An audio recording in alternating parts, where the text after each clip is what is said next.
misaotranao jeso malalo tsatsizao fotona mamizao ianaranay antongotsao izahay izay mpianatrao koambitenenare jeso malalo izahay iaino tsaranao ka irote niavy aminao itoetsabetsakao amponaya koambitenenare jeso malalo izahay iaino tsaranao ka irote niavy aminao itoetsabetsakao amponaya irote niavy aminao itoetsabetsakao amponaya.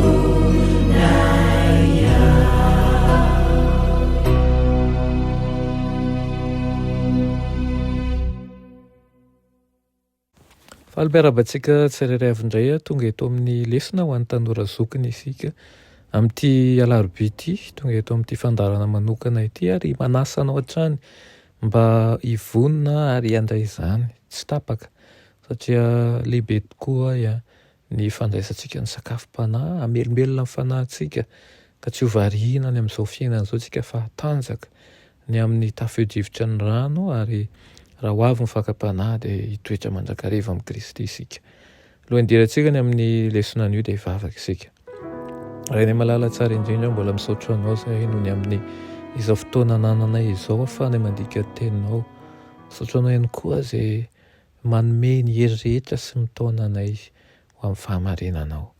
Ampianaro mandrakariva izahay ary meo fahendrena mba hahafahanay mandray ny fahamarinana avy aminao ka ny toetra anay izay mihizingizina ho amin'ny tsy mety dia mangataka aminao ny hanesorana ho an'izany amin'ny anaran'i Jesosy, amen.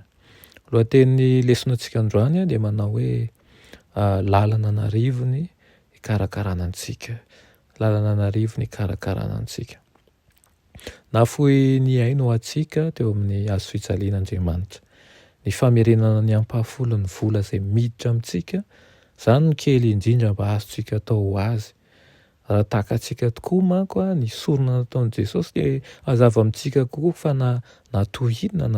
natohinona omentsika dia toy ny rano indray mitete izany raha oharina amin'ny ranomasin'ny fitiavan'Andriamanitra.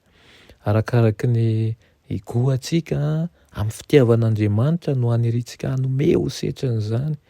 Manome toko tokoa Jesosy ao amin'ny Matthieu 9:7 rehefa milaza izy manao hoe fankatsao aloha ny fanjakany sy ny fahamarinany dia hanampy ho anareo izany rehetra izany. Raha Andriamanitra sy ny fahamarinana no katsantsika voalohany dia hiay antsika ny raintsika any an-danitra. Misy lafitoetra n'Andriamanitra izay manan-danja aseho Malaki 7 izay matetika tsy dia heverintsika loatra izy io.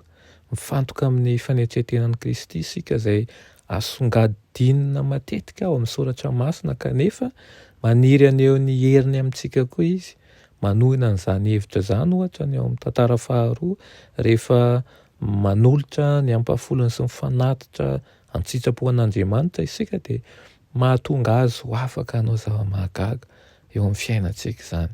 Izay hatanjaka ny finoantsika sy ho vavolombelona mahery vaika tokoa eo anatrehan'ny hafa. Rehefa azonitsika ho antsika ny zavatra rehetra dia robaintsika amin'Andriamanitra ireo zavatra roa ireto dia voalohany ny fananany ary ny fananany fahafahany maneho ny heriny amintsika ihany koa. Mandroba ny tenantsika koa isika rehefa tsy mahatoky satria verintsika ny fanandramana manamafy orina ny finoantsika noho ny fitondran'Andriamanitra antsika rehefa ataontsika loha laharana izy. Tsy fampianarana izay mampanantena harena vokatry ny fanaran'Andriamanitra tsy akory ity satria tsy voafaritra mazava ny endriky ny fitahiana ho antsika. Ny an'Israely dia fahavokaram-be ankehitriny dia endrika maro mety isehon'ireo fitahian'ireo ary tsy voatery ara-bola hatrany zany. Indrisy fa matetika ny faneren'Andriamanitra hita antsika izay hitahantsika ny lehibe lavitra noho ny fanerentsika hahatoky anazy. Ohatra ny hoe mivavaka tsika mba hitatiavantsika fitahiana fotsiny ihany, kanefa ny fahatokiantsika azy kely varavety. Ireo antony roa ireto ny tokony hanolorantsika ao an'Andriamanitra arak'izay ao Malaki 3 mba asian-kanina ozy izy ao an-tranon'Andriamanitra ary mba ahitantsika ihany koa ny fahalalan-tanan'Andriamanitra amin'izay manome. Efa nizaha toetra ny fahatokian'Andriamanitra ve ianao? Manana lalana anarivon'izay tsy fantatsika akory ndraintsika any an-danitra hikarakarana antsika. Anisan'ny fomba fiasan'Andriamanitra, fomba anisan'ny fiasan'i Jesosy hanadiovany toetra antsika sy hanomanana antsika ho amin'ny fiavinany ny famerenany tokoa ny ampahafolony. Izany no manambara fa matoky azy tokoa isika, izany no manambara fa matoky ny amin'ny famindram-pony sy manambara ny fitiavany tokoa isika. Engane izany lesona raha tovintsika makasika ny ampahafolony izany mampiverina indray atsika mba hanana fanandramana eo amin'ny fanaranan'i Kristy ary hatoky tokoa ny amin'ny teniny. Matoky amin'ny kely tokoa isika dia ho tendreny ho mpanapaka ny be. Amen. Reny malala tsara indrindra mbola misaotra anao ny amin'izany teninao izany. Misaotra anao ihany koa izay mampianatra anay hatoky ny amin'izay rehetra efa nomena ho anay. Aok'izay ho matoky ary ho zanaka mahay mitantana tokoa. Ka ny tokony haverina aminao dia ho haverinay tokoa amin'ny fahatokiana sy amin'ny fahafantarana ihany koa fa ianao no miahy anay amin'ny fomba rehetra. Anaran'i Jesosy. Amen.